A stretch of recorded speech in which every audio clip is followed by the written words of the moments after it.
Hey kids, today I'm here to tell you how to pick out a good bottle of wine that is also a good value.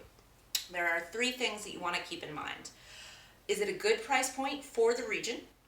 Does this region make this kind of wine well? And do I trust my importer or my wholesale? So, first, is it a good price point for the region? Just because a wine is more expensive doesn't mean it lives up to that value. Yes, famous regions like Bordeaux, Burgundy, and Champagne make amazing wines, but there are also some not so great wines that come out of those regions and just kind of ride the reputation of everybody else who made the place famous. If you're looking for a really good value, maybe look outside some of those famous regions. And I'm not talking about hard to remember places either.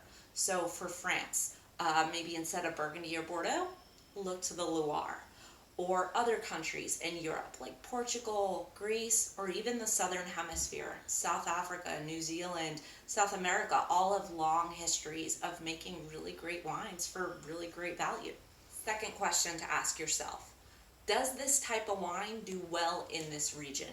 Different regions have different specialties, and different grapes grow better in some places than in other places. Let's take Pinot Noir as an example. Without a doubt, Burgundy makes the world's most renowned Pinot Noirs. And they're amazing, and please feel free to buy me some. But that's not necessarily where you're going to find a more value Pinot Noir. So, rather than look at Burgundy, look at other places that make Pinot Noir, like Hemlinarda, South Africa, for example, or Tasmania in Australia, or Willamette Valley in the United States. Lots of other regions grow Pinot really well for a really good price. Now, you might be how do you know all that?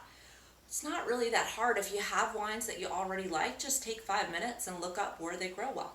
And finally, last question, do I trust my importer or retailer?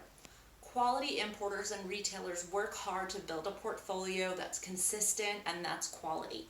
So if you've got one wine that you've liked from an importer or from your favorite retailer, chances are you can trust something else that they've got in their portfolio.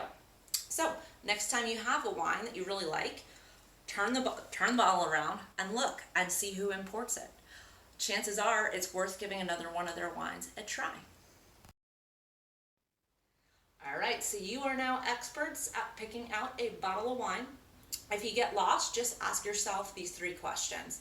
Is it a good price point for the region it's from? Is it a type of wine that does well in that region? And do I trust my importer? So, if you need a second opinion, feel free to invite me over. I'm happy to do a taste test.